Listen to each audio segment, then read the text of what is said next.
কণীহঁত মই সাধুলৈ পুনৰ আহিলোঁ। কিন্তু আজি মই তোমালোকক সাধু কোৱাৰ আগতে সাধুনো কিয় শুনিব লাগে তাকে কৈ ল'ব বিচাৰিছোঁ। 1 নম্বৰতে সাধু শুনিলে আমাৰ মনোযোগিতা বাঢ়ে, মানে কনচেনট্ৰেশ্যন বাঢ়ে। আমি যিকোনো কামতে কনচেনট্ৰেট কৰিব পাৰোঁ। 2 নম্বৰতে সাধু শুনিলে আমাৰ মনবোৰ ফ্ৰেছ লাগে। আমাৰ যেতিয়া খং উঠি থাকে বা কিবা কথাত বেয়া লাগে তেতিয়া আমাৰ কোনো কামতে মন নবহে, কিন্তু এটা ধুনীয়া সাধু শুনাৰ পিছত আমি যিকোনো কামতে মন বহাব পাৰোঁ।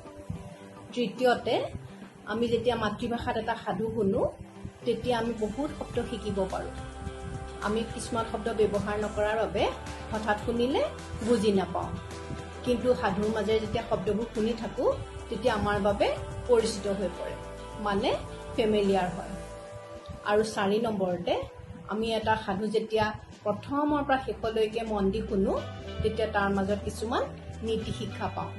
এই নীতি শিক্ষাবোৰে আমাক কোনটো ভাল, কোনটো বেয়া, কোনটো কৰিব লাগে, কোনটো নালাগে তাক বুজাত সহায় কৰে।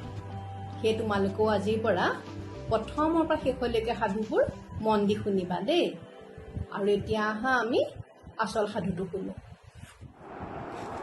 এগৰাকী মালিনী আৰু ফুল।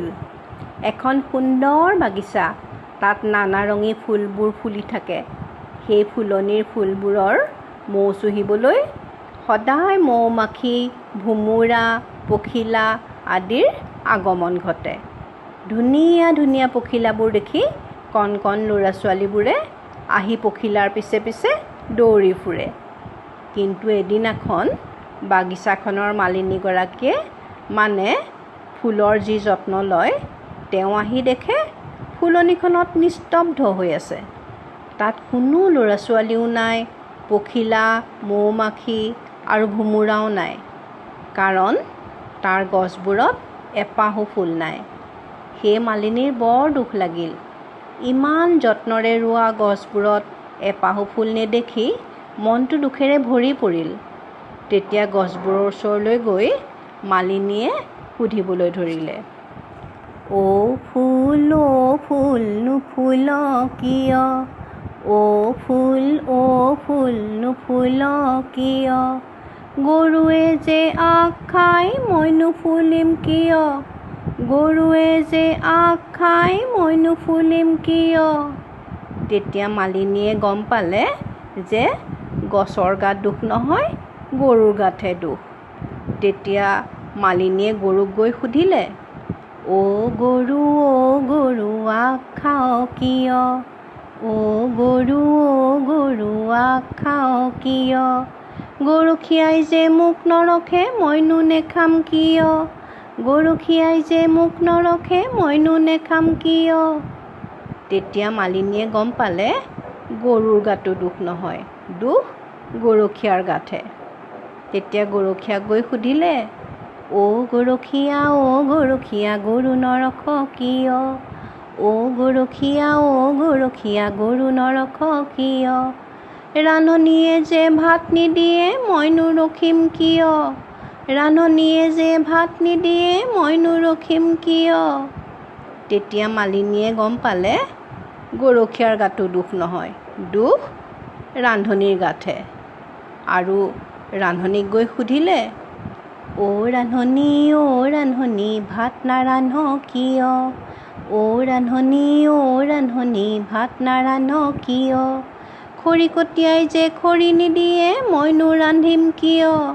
খৰিকটীয়াই যে খৰি নিদিয়ে মইনো ৰান্ধিম কিয়? তেতিয়া মালিনীয়ে গম পালে যে ৰান্ধনীৰ গাতো দুখ নহয়, দুখ খৰিকটীয়াৰ গাতহে। আৰু খৰিকটীয়াক গৈ সুধিলেগৈ, অ' খৰিকটীয়া খৰি নিদিয় কিয়? অ' খৰিকটীয়া খৰি নিদিয় কিয়? বৰগছ যে কাটি থৈছোঁ নুশুকাইনো কিয়? বৰগছ যে কাটি থৈছোঁ নুশুকাইনো কিয়? তেতিয়া মালিনীয়ে গম পালে যে খৰিকটীয়াৰ গাতো দুখ নহয়, দুখ বৰগছৰ গাতহে। আৰু বৰগছক গৈ সুধিলে, অ' বৰগছ নুশুকাওনো কিয়? অ বৰগছ নুশুকাওনো কিয়, মেঘে যে বৰষুণ দিয়ে মই নুশুকাম কিয়, মেঘে যে বৰষুণ দিয়ে মই নুশুকাম কিয়। তেতিয়া বুজি পালে যে বৰগছৰ গাতো দুখ নহয়, দুখ মেঘৰ গাতহে। আৰু তেতিয়া মালিনীয়ে মেঘক গৈ সুধিলেগৈ, অ মেঘ বৰষুণ দিয় কিয়, অ মেঘ বৰষুণ দিয় কিয়, ভেকুলীয়ে যে তোৰাই মইনো নিদিম কিয়, ভেকুলীয়ে যে তোৰাই মইনো নিদিম কিয়। তেতিয়াহ'লে দুখ হ'ল ভেকুলীৰ গাতহে। আৰু তেতিয়া ভেকুলীক গৈ মালিনীয়ে সুধিলে, অ ভেকুলী তোৰাও কিয়, অ ভেকুলী তোৰাও কিয়, বোপা ককাৰ ৰীতিটো মইনো এৰিম কিয়, বোপা ককাৰ ৰীতিটো মইনো এৰিম কিয়। তাৰমানে আমাৰ ককাৰ দিনৰ পৰা যিটো চলি আহিছে সেইটোৱে আজিও চলাই আছোঁ। অৰ্থাৎ যিদৰে সূৰ্য পূবত ওলাই পশ্চিমত মাৰ যায়, ঠিক সেইদৰে পৃথিৱীৰ সকলো নিয়ম একেদৰেই চলি থাকে, যাক আমি বাধা দিব নোৱাৰোঁ। বেজবৰুৱাদেৱৰ সাধুটো ভাল লাগিলনে?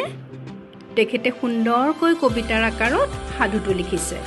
তোমালোকৰ ভাল লাগিল যদি সকলো ফ্ৰেণ্ডকে শ্বেয়াৰ কৰিবা আৰু ছাবস্ক্ৰাইব নকৰাসকলে ছাবস্ক্ৰাইবো কৰিবা। তেতিয়া আমি সদায় লগ পাই থাকিম। পুনৰ অহাৰ প্ৰতিশ্ৰুতিৰে আজিলৈ আহোঁ দেই।